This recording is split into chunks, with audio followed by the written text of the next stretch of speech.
தேசிய ஜனநாயக கூட்டணியில இன்னும் அதிகமான கட்சிகளை வரவேற்க முயற்சி எடுப்பதாக அமித்ஷா வந்து நியூஸ் 18 கொடுத்த பேட்டில சொல்லியிருக்காரு. யாரெல்லாம் வரப்போறாங்க? நல்லா புரிஞ்சுக்கிங்க. அனைத்து இந்திய அண்ணா திராவிட முன்னேற்ற கழக தலைமையில இன்னைக்கு பாரதிய ஜனதா கூட்டணி அமைச்சிருக்குது.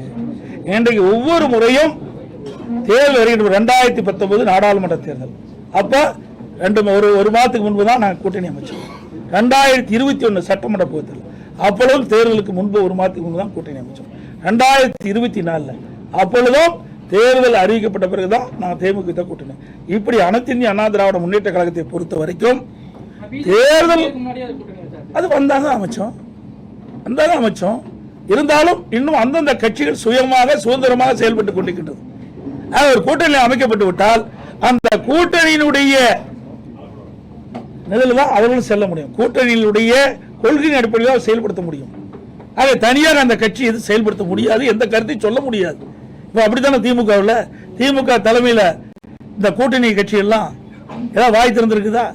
டெல்டா மாவட்டத்தில் இவ்வளவு நெல் பாதிப்புட்டாக இருக்குது. அதில் ஏதாவது வாய் திறந்து பேசினாங்களா? ஏதாவது போராட்டம் நடத்தினாங்களா? முடியாது. ஏன்னா கூட்டணியில் அங்கம் வச்சுட்டாங்க. தேர்தல் உரிய காலத்தில் வர இருக்குது. இப்படி சொன்னால் வாக்கு பாய்ச்சிடும்.